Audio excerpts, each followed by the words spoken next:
మాజీ రాష్ట్రపతి రామ్నాథ్ కోవింద్ నేతృత్వంలోని అత్యున్నత స్థాయి కమిటీ ఒక దేశం ఒక ఎన్నికకు సంబంధించిన నివేదికను రాష్ట్రపతి ద్రౌపది ముర్ముకు సమర్పించింది. దేశవ్యాప్తంగా లోక్సభ, రాష్ట్ర అసెంబ్లీలు, స్థానిక సంస్థలకు ఒకేసారి ఎన్నికలు నిర్వహించడంపై సాధ్యాలను ఈ నివేదికలో పొందుపరిచారు.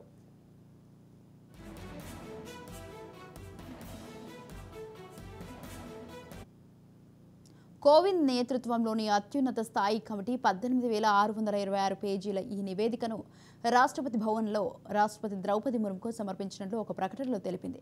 2023 సెప్టెంబర్ 2 ఈ నివేదిక రూపకల్పనకు శ్రీకారం చుట్టారు.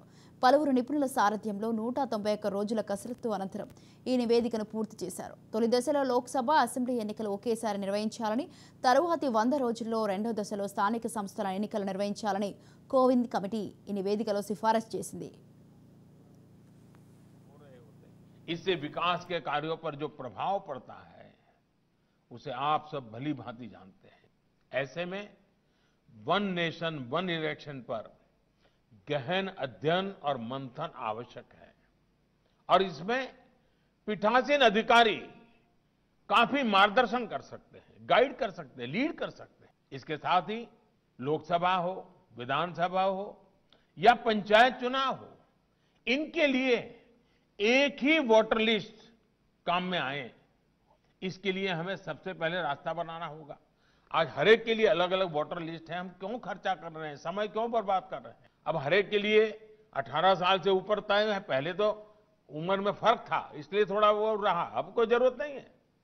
साथियों, डिजिटाइजेशन को लेकर संसद में और कुछ विधानसभाओं में कुछ कोशिशें हुई है, लेकिन अब पूर्ण डिजिटलीकरण करने का समय आ चुका है।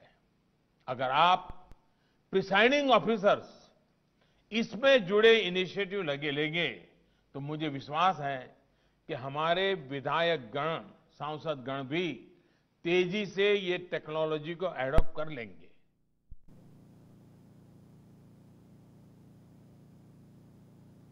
రైట్, ఈ విషయంపై పూర్తి సమాచారాన్ని అందించడానికి మా ప్రతినిధి మానస్ అందిస్తారు. మాజీ రాష్ట్రపతి రామ్నాథ్ కోవింద్తో పాటు అత్యున్నత స్థాయి కలిగినటువంటి అనేక మంది అధికారులు కూడినటువంటి అత్యున్నత కమిటీ ఒకటి ఏర్పడడం జరిగింది. అయితే ఆ కమిటీ 18,626 పేజీలు కలిగినటువంటి ఒక నివేదికని, అంటే ఒక ఎన్నిక ఒక దేశం ఒకే ఎన్నిక పేరిట జమిలీ ఎన్నికకి సంబంధించిన ఒక నివేదికనైతే రాష్ట్రపతి ద్రౌపది ముర్ముకి సమర్పించడం జరిగింది. కేంద్ర హోమ్ మినిస్టర్ అమిత్ షా నేతృత్వంలో ఈ కమిటీని ద్రౌపది ముర్ము చేతికి అందించడం జరిగింది. అయితే ముఖ్యంగా చూసుకున్నట్టయితే 18,626 పేజీల నివేదికని 191 రోజులు అనేక మంది అధికారులతో పాటు మాజీ రాష్ట్రపతి కూడా దీంట్లో పూర్తిగా రీసెర్చ్ చేయడం జరిగింది. అయితే దేశమంతటా ఒకేసారి ఎన్నికలు నిర్వహించాలి అనే ఒక ప్రతిపాదనను బీజేపీ ఎప్పటి నుంచో సపోర్ట్ చేస్తుంది. దాన్ని ముందుకు తీసుకురావాలని చెప్పేసి గతంలో కూడా మోడీ సర్కార్తో పాటు క్యాబినెట్ మెంబర్లే కాకుండా ప్రధాని మోడీ కూడా చాలాసార్లు దీనిపై ప్రస్తావించడం జరిగింది. అయితే దీనిపై అనేక సార్లు అటు కేజ్రీవాల్ కావచ్చు, ఇటు కాంగ్రెస్ పార్టీకి సంబంధించిన అనేక మంది నేతలు కావచ్చు అనేక విమర్శలు కూడా చేయడం జరిగింది. ఇందులో ఒక రాజకీయ కోణం దాగుంది అనే విధంగా కూడా కేజ్రీవాల్తో పాటు కాంగ్రెస్ పార్టీ నాయకులు కూడా అనేక సార్లు కమెంట్ చేయడం కూడా జరిగింది. ముఖ్యంగా చూసుకుంటే 18,626 పేజీల నివేదికని 191 రోజుల్లో తయారు చేయడం జరిగింది. అయితే లోక్సభతో పాటు అసెంబ్లీ ఎన్నికల్ని కూడా పూర్తిగా, అంటే ప్రతి రాష్ట్రానికి సంబంధించిన ఎన్నికని, లోక్సభ ఎన్నికని ఒకేసారి దేశమంతటా నిర్వహించాలని, ఈ ఎన్నికలు జరిగిన సరిగ్గా 100 రోజులకి దిగువ స్థాయి ఎన్నికలు, అంటే లోకల్ బాడీస్కి సంబంధించిన ఎన్నికల్ని కూడా లోక్సభ, అసెంబ్లీ ఎన్నికలు జరిగిన 100 రోజుల్లోనే పూర్తి చేయాలని కూడా ఈ నివేదికలో పేర్కొనడం జరిగింది. అయితే ముఖ్యంగా చూసుకుంటే గతంలో కూడా బీజేపీ సర్కార్కి సంబంధించిన వాళ్ళు కూడా దీనిపై స్పందించడం జరిగింది. అయితే 2024లో కాదని 2029లో దీనిని అమల్లోకి తీసుకొస్తామని చెప్పేసి అనేక మార్లు ప్రస్తావించడం జరిగింది. అయితే 2029లో దీన్ని అమల్లోకి తేయాలంటే కూడా చాలా రూల్స్ అండ్ రెగ్యులేషన్స్ అయితే మార్చాల్సి ఉంటుంది. అయితే కాన్స్టిట్యూషనల్ చేంజెస్, అంటే రాజ్యాంగంలో అనేకమైనటువంటి మార్పులు కూడా చేయాల్సిన అవసరాలు అయితే కనబడుతున్నాయి. దీనికి సంబంధించి పార్లమెంట్లో బిల్లులు పాస్ చేసి వాటిపై ఆమోదించడం కూడా జరగాల్సిన రిక్వైర్మెంట్ అయితే ఉంది. అయితే ముఖ్యంగా చూసుకున్నట్టయితే లోక్సభ, రాజ్యసభతో పాటు అటు అసెంబ్లీలో ఉన్నటువంటి అందరినీ కూడా దీనికి ఆమోదించడం జరపాల్సిన ప్రక్రియ అయితే ప్రభుత్వం ముందుంది. ఎందుకంటే ముఖ్యంగా మనం చూసుకున్నట్టయితే తాజాగా తెలంగాణలో ఎన్నికలు జరగడం, ప్రభుత్వం మారడం కూడా జరిగింది. సో తెలంగాణలో మళ్ళీ ఎన్నికలు రావడానికి 5 సంవత్సరాల సమయం పడుతుంది. కానీ ఏపీలో ఇప్పుడే ఎన్నికలు ఉన్నాయి. సో పక్కపక్క తెలుగు రాష్ట్రాల్లోనే ఒక 5 సంవత్సరాల వ్యత్యాసం ఉంది ఎన్నికల్లో. సో ఇప్పుడు ఇదే అంశం మీద మనం చర్చించినట్టయితే అటు వెస్ట్ బెంగాల్ కావచ్చు, ఇటు తమిళనాడు కావచ్చు, ఇట్లా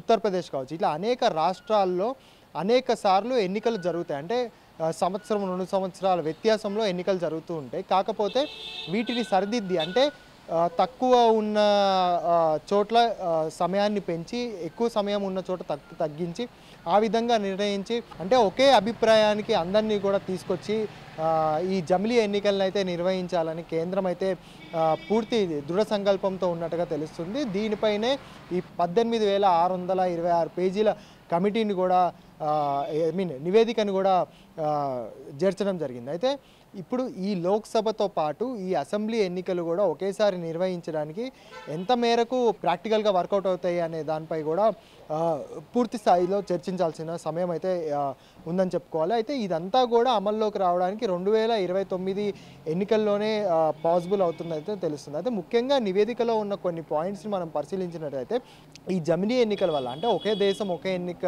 వల్ల సామాన్యులందరికీ కూడా పూర్తిగా న్యాయం జరుగుతుంది అని అయితే రామ్నాథ్ కోవింద్ కమిటీ అయితే పేర్కొంది. అయితే ముఖ్యంగా చూసుకున్నట్టయితే ఒకేసారి పార్లమెంట్ ఎన్నికలు, అసెంబ్లీ ఎన్నికలు జరిగితే తమకి నచ్చిన నాయకుడితో పాటు తమకి మేలు జరిగే పార్టీని ఏకగ్రీవ్యంగా, అంటే ఏకాభిప్రాయంతో ఎన్నుకునే అవకాశం ప్రతి ఒక్కరికి కూడా లభిస్తుందని, అదేవిధంగా చూసుకున్నట్టయితే అసెంబ్లీలో ఎప్పుడైతే ప్రభుత్వం మారుతుందో దాని ప్రభావం ఖచ్చితంగా పార్లమెంట్ ఎన్నికలపై పడుతుంది. సో ఈ ప్రభావం అనేది పడకుండా పార్లమెంట్ ఎన్నికలు, అసెంబ్లీ ఎన్నికలకి ఒకే ఏకాభిప్రాయంతో ప్రజలు వెళ్ళి ఓటు వేయాలి అని కూడా ఈ రామ్నాథ్ కోవింద్ నివేదికలో పేర్కొనడం జరిగింది. సో ముఖ్యంగా చూసుకుంటే దీనివల్ల లాభాలు ఎన్నో ఉన్నప్పటికీ విమర్శలు అయితే మనం చూసుకున్నట్టయితే అటు కేజ్రీవాల్ ఆమ్ ఆద్మీ పార్టీ కావచ్చు, ఇటు కాంగ్రెస్ పార్టీ కావచ్చు, దీనిపై అనేక విమర్శలు అయితే చేస్తున్నాయి. అయితే వీటిని ఎంత మేరకు ప్రభుత్వం ముందుకు తీసుకెళ్తుంది, ఈ బిల్లుని ఎలా పాస్ చేయగలుగుతుంది అనేది మాత్రం కాస్త ఆసక్తిగా మారింది.